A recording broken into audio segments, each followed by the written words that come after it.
guys! So today I'm going to unbox my new ukulele. So tara na, open na natin. Itong ukulele ko nga pala is binili ko siya sa Wagas Ukuleles. Wagas Ukulele is a local brand from Cebu. Yan. Kaya medyo natagalan din siya dumating kasi nga made to order nga pala itong ukulele na to.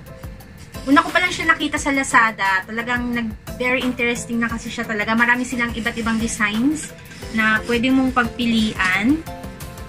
Kaya, ilang weeks din siguro bago ako naka-decide kung ano talaga yung design na gusto ko. And then, pwede ka rin palang magpalagay sa kanila ng pangalan, which is i-hand paint nila for free.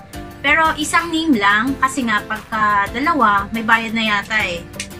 A few moments later. So, ayun nga. Medyo natagalan siyang dumating kasi ginawa pa siya talaga. Medyo mahirap lang siyang buksan. Pero excited na ako makita kung ano talaga yung itsura niya. Kasi sa picture ko pa lang siya nakita nung sinend sa akin. So, very excited na akong open. Ang hirap niya talagang buksan. A few inches later.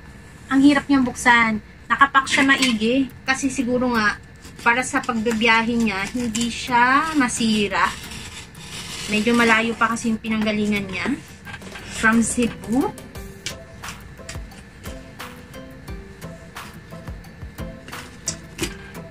Ang hirap niyang open. Gusto pa naman na siyang makita pero ang hirap niyang i-open. Pag bibili nga pala kayo ng ukulele, support nyo na yung local made na mga ukuleles.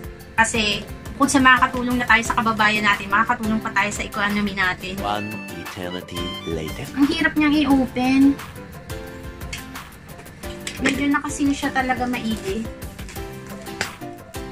Ayun, nabuksan ko na siya. Yan, na-open ko na. Nakakatuwa. Ayan, ito na siya. Ang ganda niya. At ang nipis niya, kung titignan nyo, oh. Ang nipis-nipis niya talaga. Tara, open na natin. So, ito na nga. Tignan natin kung anong nasa loob niya. Ito nga pala ay may kasama rin na free bag. Which is ito yung pinaglalagyan niya ngayon. Yung free bag niya. And then, may kasama rin pala siyang ito, chord chart. Which is magagamit nyo kung beginner pa lang kayo. May mga guide siya kung paano yung mga chords dito sa ukulele. Yan. And then, ito na siya talaga. Totoo na to. This is it. Pansit. Tada! Ang ganda niya. At ang nipis niya talaga. Tignan mo. Naka-bubble wrap din siya. Para talagang safe na safe siya pag dumating sa atin. So, ito palang napili ko is soprano ukulele. So, meron kasing 4 types ng ukulele which is soprano, concert, tenor, at saka baritone. So, ang meron pa lang ako is yung concert ukulele. Tapos ito, bago kong baby, soprano ukulele. Medyo mahirap siyang i-open.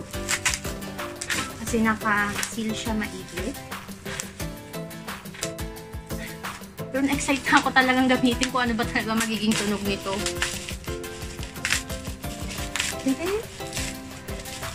Malapit na.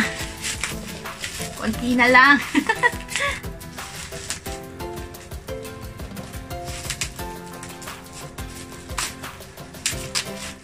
So, ito na nga siya. Wow, ang ganda niya. Look, oh. Ito yung pinalagay kong name. Nandito siya nakalagay, oh. Times. Din ko pinalagay yung name. Pwede mo siyang i-request kahit saan part kung pwede siya dito o kaya sa back. Pwede rin kayong mamili kung anong font yung ipapa-hand paint nyo dito. Ayun. So, check natin kung anong tunog. Wala siya sa tono. Ito nga pala yung ukulele ko is siya, mahogany. Yung body niya mahogany and then itong handle niya, yung neck niya is mahogany din. Then itong fingerboard niya, gawa siya sa rosewood naman. So yun. Tara, ito na muna natin para ma-check kung ano pa talaga yung tunog niya.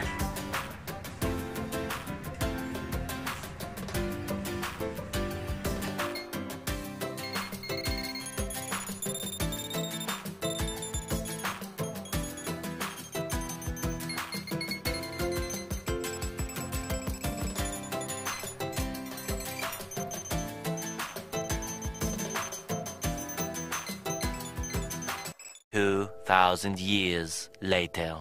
So, yun na nga guys. Sa tono na natin siya.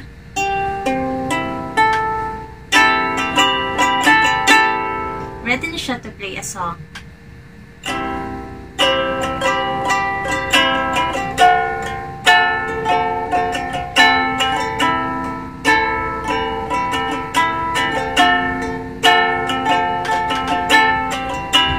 Set a fire down in my soul that it can't contain, can't control. I want more of you, God. I want more of you, God. Set a fire down in my soul that it can't contain, can't control. I want more of you, God. I want more of you, God. No place I would rather be. No place I would rather be. No place I would rather be. Here in your love, here in your love. No place I would rather be. No place I would rather be. No place I would rather be. Here in your love, here in your love. Set a fire down in my soul that it can't contain, I can't control. I want more of you, God. I want more of you, God. Set a fire down in my soul that it can't contain, can't control. I want more of you, God. I want more of you, God.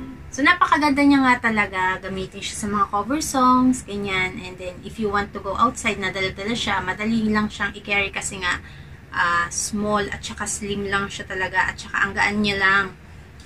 So, if you want to hear more songs from me, cover songs using this ukulele, please don't forget to subscribe and click the notification bell.